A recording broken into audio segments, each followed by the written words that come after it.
a few days ago with Barry, the guy behind. Yep. So I think that's it.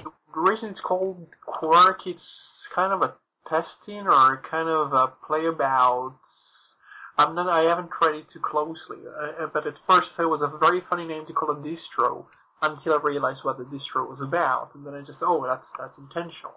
But yeah, I never actually tried any of the Puppy. Well, I previously tried Puppy, and I can't for the life of me remember what version, but then my experience of Puppy has been through Puppy Arcade. Scott is a very... Puppy, yeah, I was sorry, going to say, Puppy Linux is awesome.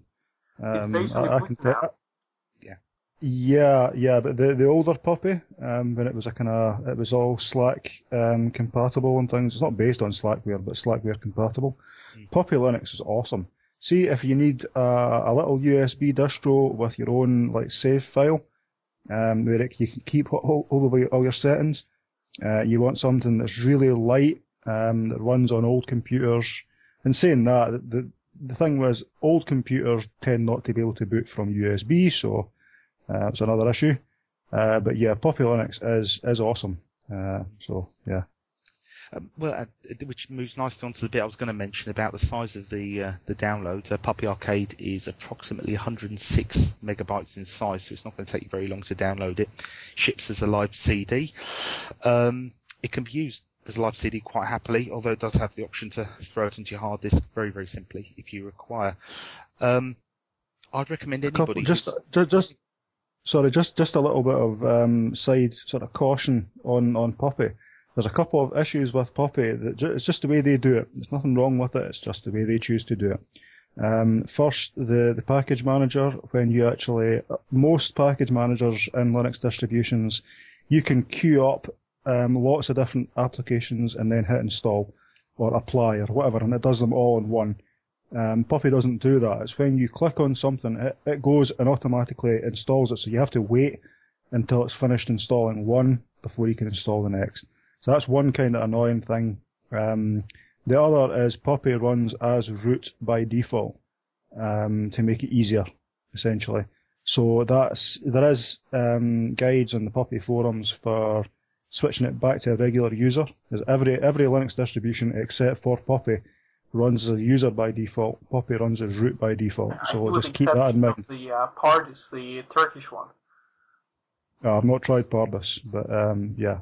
Just a warning. So that's, if you install Puppy to your hard drive, be warned it would be very, very advisable to go and modify it so that it runs as a user by default.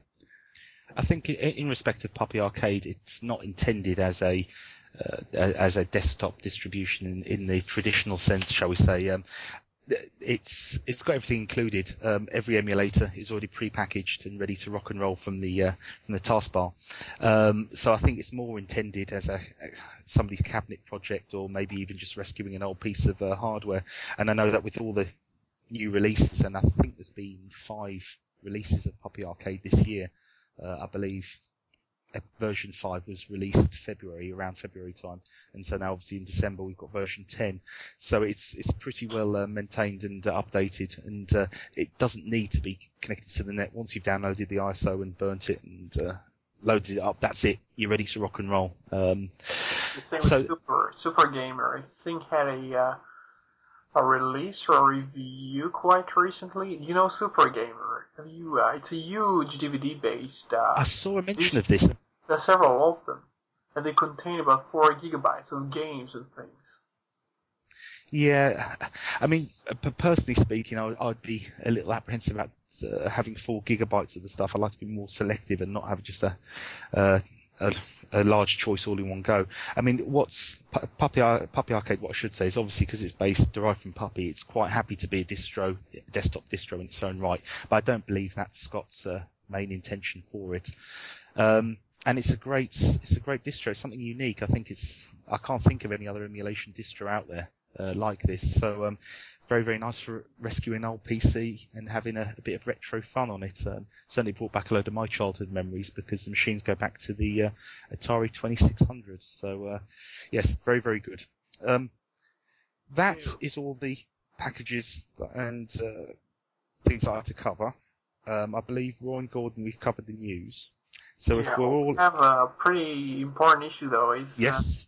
At least in the news, if you are to believe the news, Ubuntu is the most important distro, and everything, as far as the desktop's concerned, is supposed to be like Ubuntu.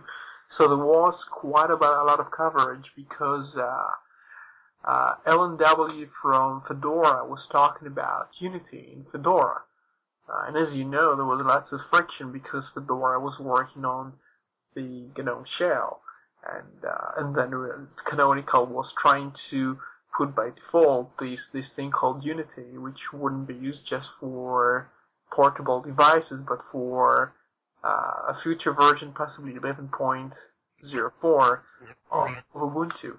And now Fedora is basically just packaging this for the repositories, and there is all kinds of rumors, one coming from Phoronix and one coming from Susan from Tax Machine writing for, I think, Linux Journal. She says she tries to put it as though Fedora is going to be based on Unity next Fedora. That's the way it sounds. And I pointed out this is not correct. They just try to package the what some people try and call the locking of Canonical, the way for Canonical to supposedly distinguish itself from all the other distros. They'll say, oh, we have Unity and we have copyrights on it, and this is how the interface works, and it's more friendly, and you can use the KDE and GNOME, but that's more difficult. So anyway, Fedora is going to have that as well, but not by default, as far as I can tell. That's been a pretty major piece of news or piece of to be discussed on the internet. So.